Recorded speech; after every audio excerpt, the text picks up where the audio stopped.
Need to reach several teammates at once without creating a channel? Here's how you can direct message multiple users in Slack in just a few clicks. First, open Slack either on your browser or the desktop/mobile app and sign in. Make sure you're inside the right workspace so your messages go to the correct team. Next, look for the pencil and paper icon near your workspace name.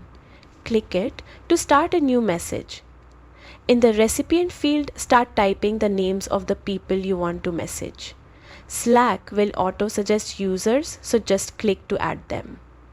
You can include as many teammates as needed. Once everyone is added, simply type your message and hit send. That's it.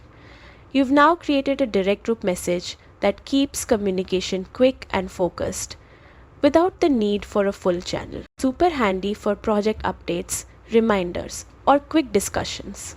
If this guide saved you time, don't forget to like this video and subscribe for more simple Slack tips.